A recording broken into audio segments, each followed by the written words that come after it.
Welcome to the Five Heart Podcast. You know, if it's my voice starting this damn thing, that it probably isn't going to be good. Joining me is Haas, Dr. Offense, Reuter. And we're gonna be talking about the 2022 Nebraska football defense. Yeah, we're changing it up a little bit. Did you want me to do witty banter, or should we just go right into this? You already gave me enough problems about how my laptop that I was previously using looked like I was in prison. It was pretty poor quality. It was a $500 Asus laptop that I bought the last time Nebraska was in a bowl game. So it did its job getting me through undergrad and grad school. The day I submitted my last grad school assignment, the H key on the keyboard decided to fall off. So go rest. It's time for a new one. Yep. Need to get one of these nice Macs like I'm using right now. Okay, defense. Here's where we're going to start with. When people talk about offense, right? They talk about what about any offensive coordinator, any head coach, if he's an offensive guy, they talk about what offense he kind of likes to run, and they talk about all sorts of, does he run more? Does he pass? They talk a lot about tendencies. Nobody does that with the defense. Nobody does, and I think it's one of those things where even if you're just the common football fan, I don't mean that in a derogatory sense at all, being Dr. Offense. I'm not trying to be Mr. Ivory Tower over here. But most common football fans, they look at an offense, they can see, like Wisconsin, they're lining up in the eye, the offset eye, ace formations. They're running power. They're running zone. It's very easy to identify those things. Defense is complex. Even through years of watching film and breaking down plays, like when I'm watching something on defense, I have to rewind it probably 20, 25 times just on one play to really get a feel for this three technique fit into this gap. But was he doing that in response to his read, his key read, the offensive guard, or was he doing that just because that's where, they're running a stunt in that direction? So defense is complicated, and getting into coverages, that's like, there's calculus that most people tap out, in math classes, at right. Calculus. Coverages nowadays in modern college football and the NFL, that's like getting a master's degree in advanced maths. It's like being a mathematician. Nick Saban's defensive coverage playbooks, they barely make sense to me. Complicated. And when there's a busting coverage, like a good example, everybody blames Matt O'Hanlon for the busting coverage against Virginia Tech in 2009. It was Anthony West's fault. It was cover two. But it's easy just to look at Matt O'Hanlon and go, oh, he's behind the receiver. That's the one that got beat. So right. Defense is complicated. Remember that commercial back in the Pelini era, Big Ten Network, where they're drawing up the plays and he writes football's complicated, then erases it? I was no fan of Bo, but he had that one right. Okay, there's a lot of obvious history questions in here, but I'm going to ask you about Erik Chinander. All right. And when I say tendencies, here's what I think about Erik Chinander. I think as a coach, we also talk about how, on defense, we talk about how you have to give something up and you have to kind of put an emphasis on something else. Erik Chinander seems to me like a guy who doesn't want to give up the explosive play ever. And he is perfectly okay with giving up 3-4 yards a carry, but the explosive play is like a plague or kryptonite to him. Respond to that. I would say that you're spot on. Nobody wants to get beat over the top, especially in today's game.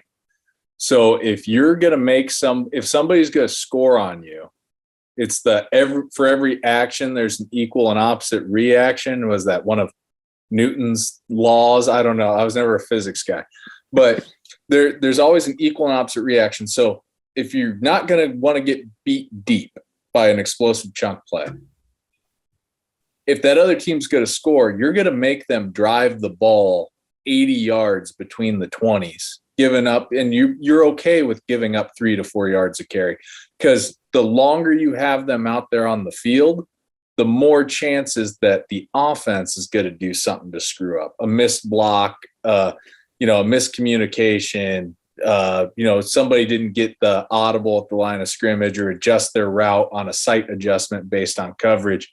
So you're playing a numbers game at that point. The offense, they're going to find themselves in trouble at some point. And then if they do get to the red zone, they do march between the 20s. Suddenly you're in a compressed field and you can start teeing off on the run a little bit, and you can start playing some tighter man coverage to the point where you're not terrified of getting beat deep over the top. Okay, just during the transfer portal, basically what happened since last season, I mean, we lost our defensive line coach. We lost our entire defensive line, basically. We didn't really get a lot of transfers, but yet for defensive backs, how many transfer portal people did we get? We got at least like 5. Well, you got Tommy Hill from Arizona State, and I'm just going off the top of my head, so I'm kind of wading into some murky territory here. That kid from Arizona State, Omar Brown from Northern Iowa. And then I want to say, well, there's Tyreek Johnson from Ohio State last year, the former 5-star DB. And then I want to say there's another one, a Jaden. That name seems to ring a bell. And I mean, we're digging deep in the transfer portal because DBs, they're, not to sound cliche, but they're cheaper by the dozen than defensive tackles and defensive ends. Like what we talked about in the Slack chat room earlier this week, it's the Bill Parcells big person theory.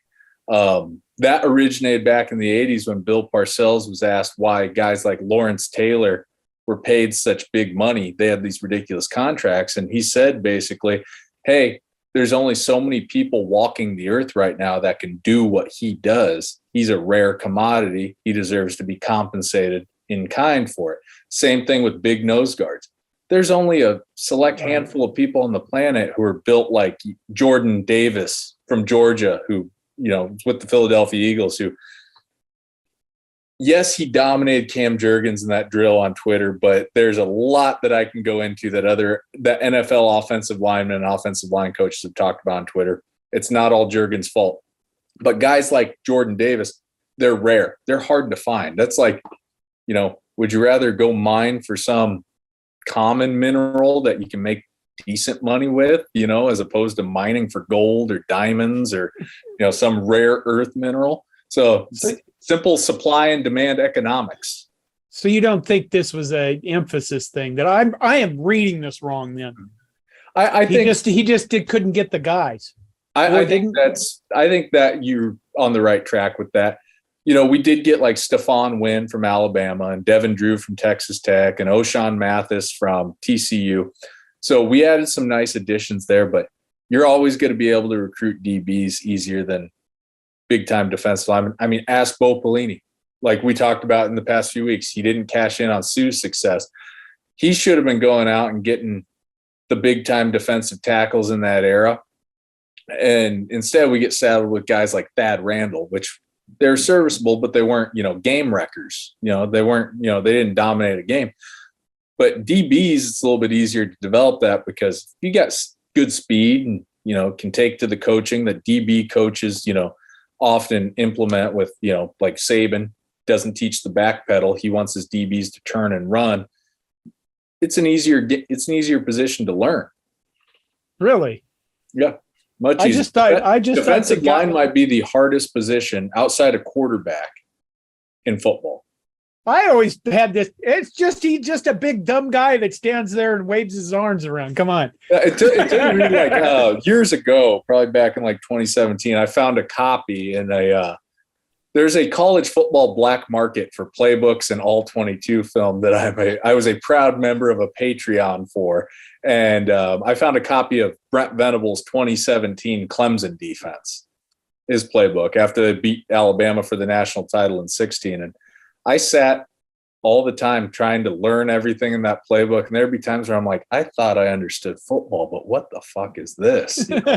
It's high level stuff. You're talking about defensive lineman aligns in a 4-eye on the inside shoulder of the offensive tackle. That's his physical key. So if he moves with him. But his eyes are on the offensive guard to the inside. So if he moves towards him, he's got to split that gap, or he's got to bump over and play the offensive tackle 100%. But if that offensive guard moves away from him, now he's got to engage the offensive tackle and still try to fill that B gap back to his inside. And that's some of the stuff you'll get when you watch like all 22 film, where you're thinking like, even these defensive linemen, they're going through all these different checks and keys right at the line of scrimmage. Wow. I thought it was like in NCAA football 2016 or where you just pinch the defensive line. Shift yeah, you just stand there, do something. Rest the passing. Back in, not to be the back in the day guy, but when I played 8th grade football in the year of our Lord 2004, I played nose guard. One of my best friends to this day, he played middle linebacker. His job, if he was going to blitz into one of the A gaps, he'd just come up to me, slap me on the butt on which side he was going to blitz to, So he slapped me on the left, I'd go right. If he slapped me on the right, I'd go left, I thought that was confusing back then. So I can't imagine what these guys feel like now against modern offenses. Okay, so what do you think about the 2022 Nebraska defense? Well, I think we're going to see some schematic shifts. I think you're going to see us playing more 4 down with the defensive line. And a lot of that is caused by the 3 teams in our division that have given us the most problems: Minnesota, Wisconsin, Iowa.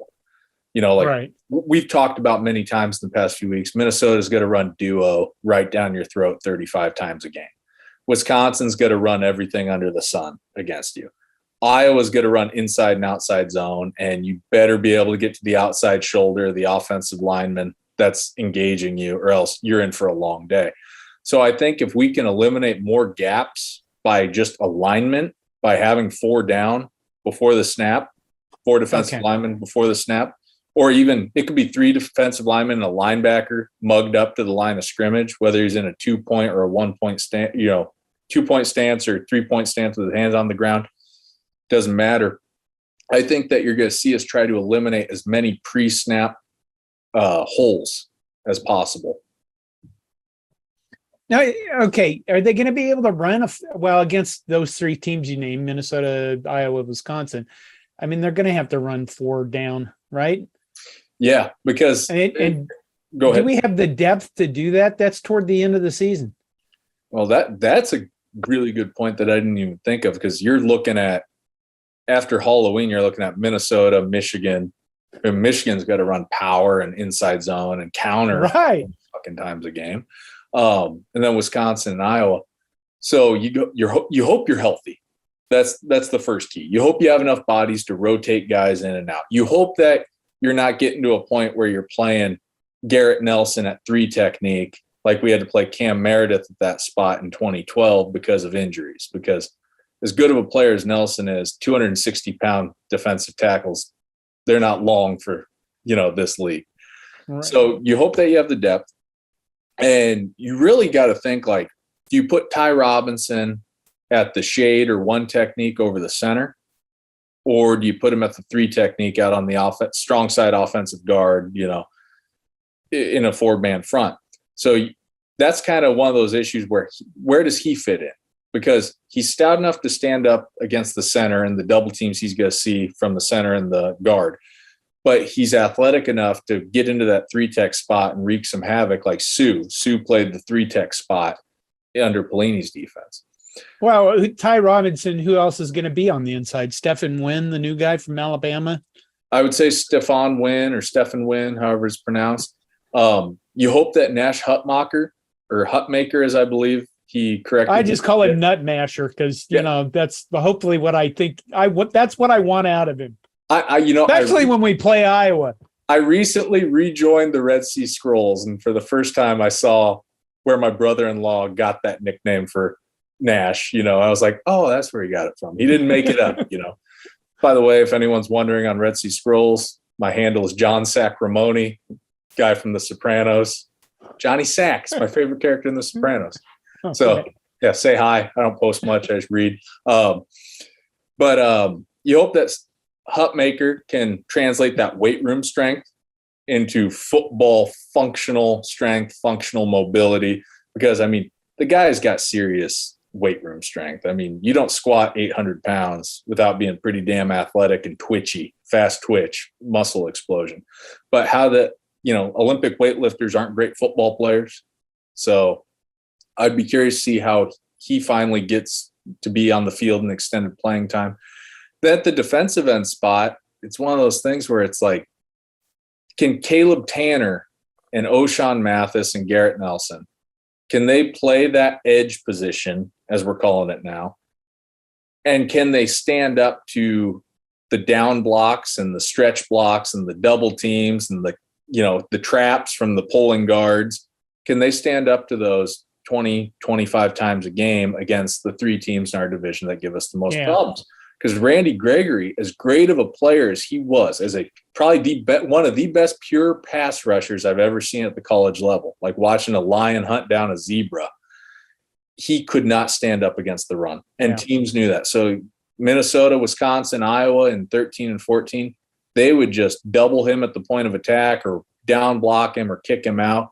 And at 6'6" and 215 when he was playing here, he couldn't stand up to it. Right. Even guys who are 260 in a grown man's league like the Big Ten, they're going to have problems standing up to it too. So you want to set some hard edges. You want to have guys like aligned on the inside shoulder of the tight end and a linebacker up on the outside shoulder. So with that numbers game, eliminating as many gaps and holes as possible pre-snap, you're forcing single blocks. So nobody gets a double team. You're just forcing, them to take you mano-a-mano, and best athlete wins.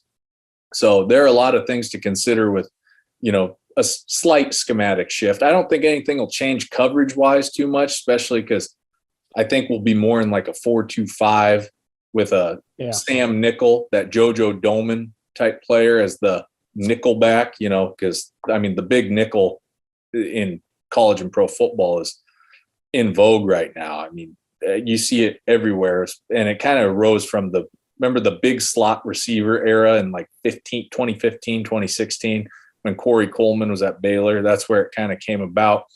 And so coverage shouldn't change, but you got to really wonder what we're going to look like personnel wise. And that kind of gets into another thing I was going to say about Chinander's defense.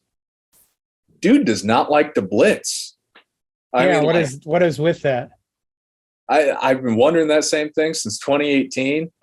When we got torched by Peyton Ramsey at Indiana in 2019, I mean, they were ripe for a zone blitz again with the screens and crossers they were running. We never ran one.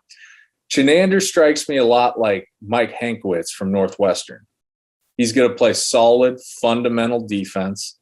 He's going to dish out a few exotic play calls every once in a while. Like Hankwitz was really good with the cowboy or cat cornerback blitz from the boundary. But all in all, they're just going to keep everything in front of them, not get beat deep like we've discussed already, and just try to tackle you to the ground. Yeah. And so do you see this defense? I mean, everybody could play. We lost Cam Taylor-Britt, JoJo Doman, a number of players. People worried about this defense 2022 being able to be as good as the last one was and replace all those guys that went to the NFL or just left. What do you see? Do you think they're going to be able to keep up with the Big Ten West? Because we kind of need to do that. I think we'll be able to. And a lot of that optimism comes from the fact that we're finally mature in this program. For the first 3 years under Frost, we were one of the youngest teams in the conference in the country. And you've always heard it referenced that the Big Ten is a grown man's league.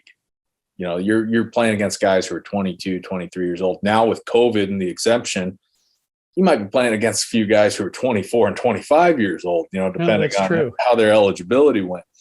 And so I think that we can be as effective as last year.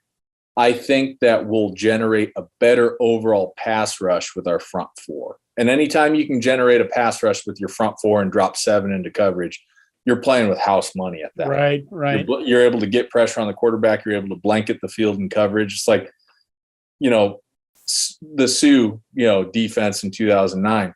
Down the stretch, we rarely blitzed. We just got pressure with our front four, and we're able to defend the run from dime and nickel and just blanket the field in coverage.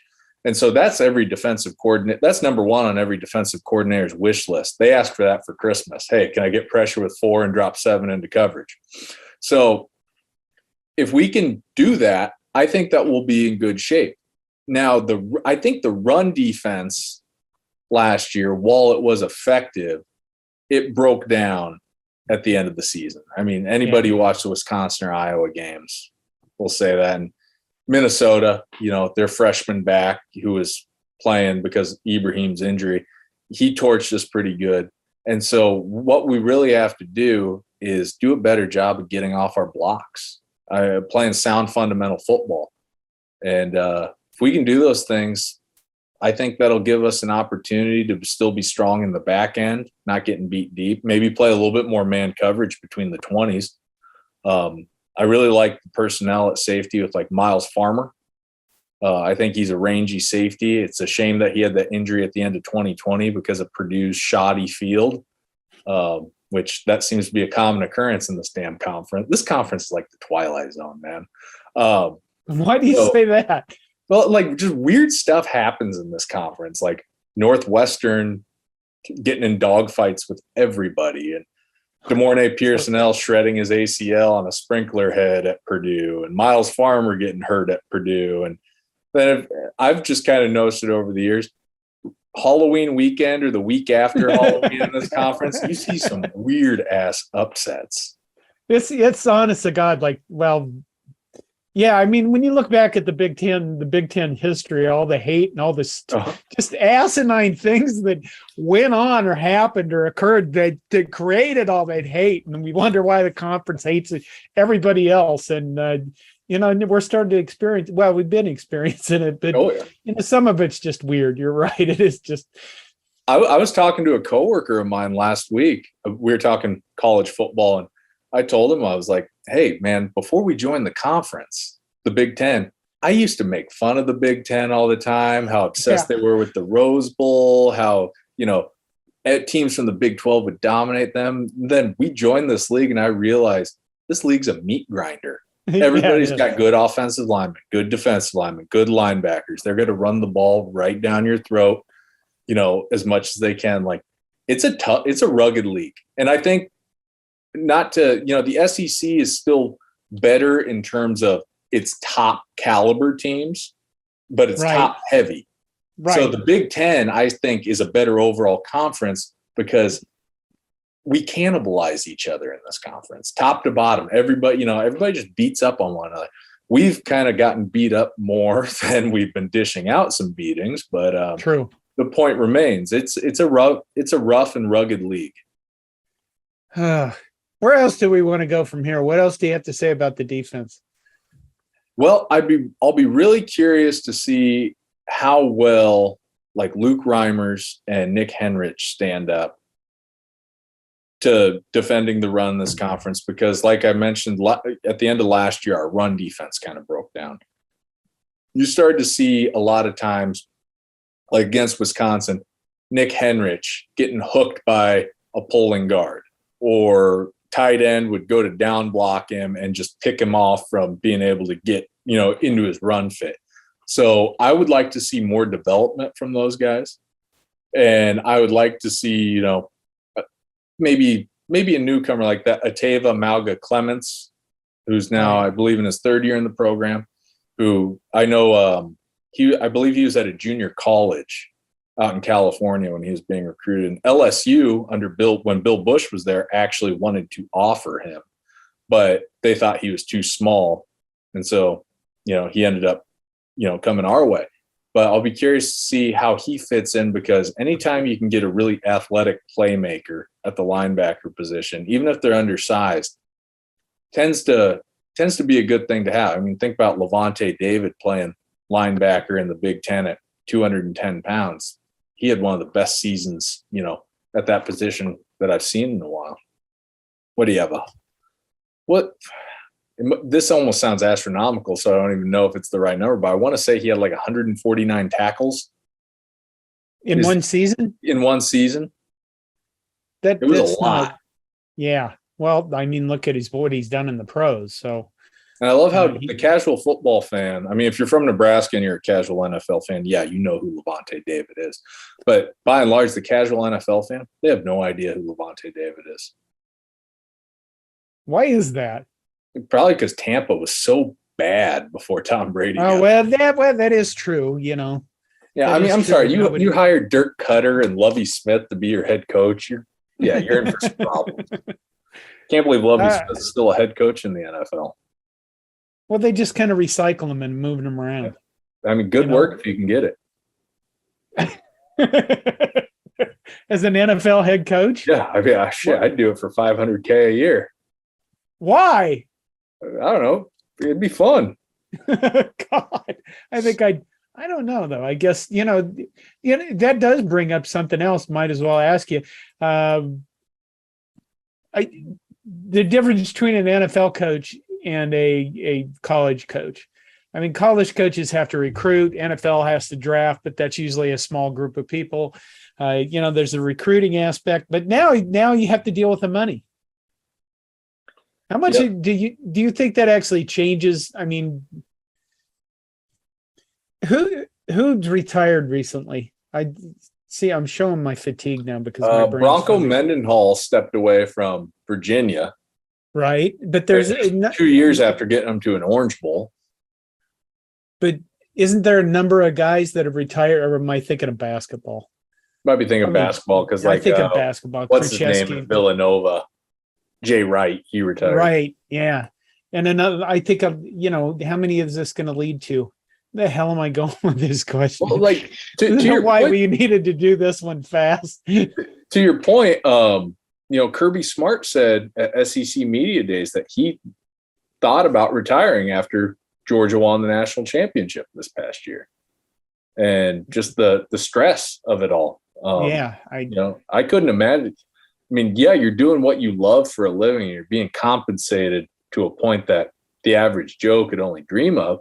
But at the same time, like, how stressful do those 80 to 100-hour work weeks get when that's your entire life? You can love something as much as you want. It's still as stressful. Yeah. I can't imagine doing it. Yeah. I think being an NFL head coach would be the better route. I remember what I wanted to ask you. Okay. So you get these people that are like, no, Nebraska runs a 3-4. Oh, Nebraska runs a 4-3. The reality is in the first game, we're probably going to probably come out with 3 down linemen and 1 outside linebacker with the guy with his hand down. So it'll look like a 4-3, but it's not really a 4-3. You get what I'm getting at? Oh, in other absolutely. words, it's going to vary throughout the year. We might run that kind of defense against Northwestern, but against obviously against the other teams we mentioned that run the ball well. Purdue, we'd probably run. That's where your 4-2-5 comes in, right? Because so it's going to change throughout the year. Right, but it's going to change throughout each game throughout the year. Yeah, it's kind of. I'm glad that you brought this up because I was actually thinking about this earlier, and I didn't think of it until you reminded me of it. You know how in basketball, like in the NBA, they talk about how it's almost like positionless now. There's no point guard, shooting guard, small forward, power forward, center. Like, you'll have LeBron James playing the point forward at 6'8". There's no true point guard.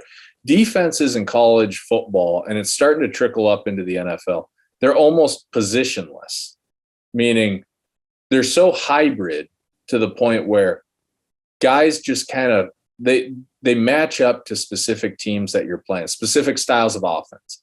And it might look like we're aligning in a 4-3, like you were talking about. But at the last second, we might loop that outside linebacker inside and drop the defensive end in coverage. So we're really fitting more like we're a 3-4.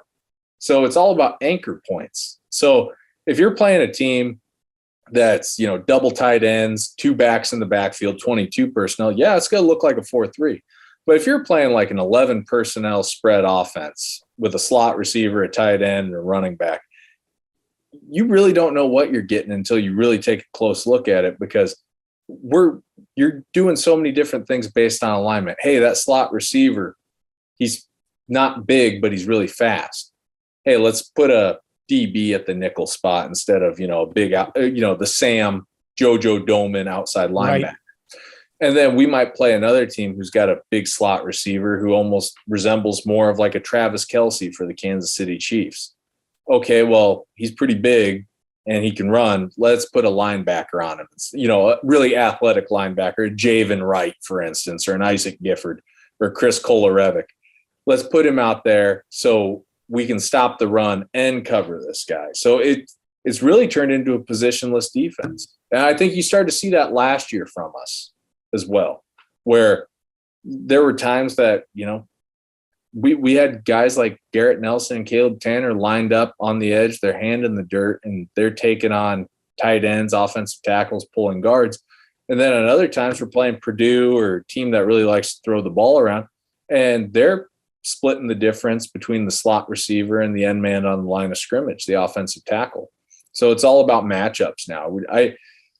I think the way that defense used to be played was so like, this is what we do. This is what we're going to do. We're not going to deviate from it. But now you have to deviate from it, or else if Jeff Brom sees that you have a slow ass linebacker lined up on his slot receiver, he's going to run mesh with a couple of shallow crossers 40 times. And it's going to be death by 1,000 cuts. And you're going to be watching guys like Rondale Moore, even though he's gone now. But just as an example, Rondale Moore getting a ton of yards after the catch because this linebacker can't keep up in coverage. I remember in Frost's first year watching Alex Davis try to chase down Rondale Moore on a crossing route. It was not pretty. No. Yeah. So who do you think are going to be our best players on defense this season? I think Ty Robinson. Okay. I think that's a safe bet. I think Luke Reimers will build off of last year. And it'd be really easy for me just to go O'Shawn Mathis and, based on his numbers at TCU, but I want to be a little bit, think outside the box. Caleb Tanner, because I really liked how well he was playing at the end of last year. So you didn't name any defensive backs. Well, I'm a frontline guy here, John. But to humor you, I'm going to go Miles Farmer and Quentin Newsome. Because Quentin Newsome, for a freshman last year, COVID freshman, he was playing some really good defensive back play. All right. Do we need to go through anything else? This is a pretty plain Jane show. Yeah, I mean, this is like just straight and to the point. It wasn't an editorial opinion show like it is with Greg and Todd. Well, part of that is honestly, I'm fighting fatigue a lot, and Greg has tried to enter this about 5 times. He is going to be so pissed off at me. But I honestly, we're going to be done. I think. Is that all right, or do you have anything else? That's fine by me. I think we've about covered it. All right. We're not to our prediction stuff yet. No, we'll have to. Was that next week? I don't know. 2 weeks. I think I did want to say one more thing. Yeah. And you don't live in state anymore, so you might not realize this, but you do follow the message boards. And I'm not talking badly about people who are just Nebraska fans, because here's the thing. There are people who are Nebraska fans only, and then there are people who are Nebraska fans, but they just love college football in general. They're college football junkies. I'm one of those people that, watching Nebraska, I live and die by this team emotionally every Saturday. Also, after our game's over, I'm going to watch all the good games, all the good matchups, coordinators that I really like, offenses that I really like, stuff like that. Josh Pate's podcast. I know we probably shouldn't be giving another podcast. No, that's all right. That's all right. But Josh Pate, Pate, his Late Kick podcast. If you're like me, like you're a Nebraska fan, but you're also a college football junkie, you'll absolutely love it. He covers everything super in depth. He knows what he's talking about. He's not like the talking heads on ESPN who they glance at the headlines and the sports page and then, make the talking points. Like, you can tell this guy does his research. You can tell he loves the sport. And so I got into it last week because a friend recommended it to me. It is awesome. Okay. Well, I think somebody else has mentioned him to me on YouTube that they like watching his stuff on YouTube. So is that a separate stuff or is that a pod? You know what? Like we put our podcast on YouTube. Does he do other videos? I think he does. I think he does Just other his videos. And then because I've watched some of his stuff on YouTube, but I've mostly accessed it through the Apple podcast app when I'm lifting weights. And it's some top-notch stuff. Like I'm surprised ESPN or Fox Sports hasn't hired this guy because he's good. Yeah, we're okay with recommending other people. I mean, yeah. I know Tweety and Pat, they were very anti no free shout outs to other podcasts. They were just angry people. Yeah, they were very angry. Love them both dearly, but they were very angry. Oh, they probably, they've had a right to be. So we're getting close to the Nebraska football season. Yep. There's preseason football on tonight. I tried watching a little bit of Giants Patriots. It doesn't even. It's like eating frozen Stouffer's lasagna when you could go to a nice Italian restaurant. Wow. Yeah, it's still football. I love football. Preseason football just doesn't do it for me. I remember as a teenager, I would try to get into preseason football. I'm like, no. Now, if there was college preseason football, I'd probably feel much different. I'd probably be sitting here talking about how our third string quarterback, Logan Smothers, just doesn't have good pocket awareness, Well, they give us all something more to bitch about. Yeah, speaking of which, Husker Twitter, we need a game in the worst way because Husker Twitter is an angry place. It's full of angry people. It's like, do you remember when Florida State had Jimbo Fisher and Jameis Winston talking about the Knowles Twitter? Right. Oh my God, that place was terrifying. Yeah, every little mistake anybody. I mean, Sam McCune got torn apart for mentioning Scott Frost instead of something else. I didn't even remember what it was. Mitch Sherman gets torn apart regularly, and it's one of those cases where I'm like, the quote reads different than it sounds. Right. You got to consider the medium that you're getting this information through. Oh, yeah, we do need a game. Yeah. All right, we're gonna go. Sounds good. All right, thanks for joining me, Haas. You're welcome, John Boy. And maybe next week we'll come up with. You know what? Maybe next week it'll be you and Greg. We'll see what happens. Since he's gonna want to. I imagine I'll get nasty messages from him. Although he hasn't texted me, so it must not be over complete rage. So, okay, that's it then. All right. Let's see. 5 Heart Podcast is 5 hearts is the only hearts you need. Go Big Red and win the last 2 damn weeks of the off season.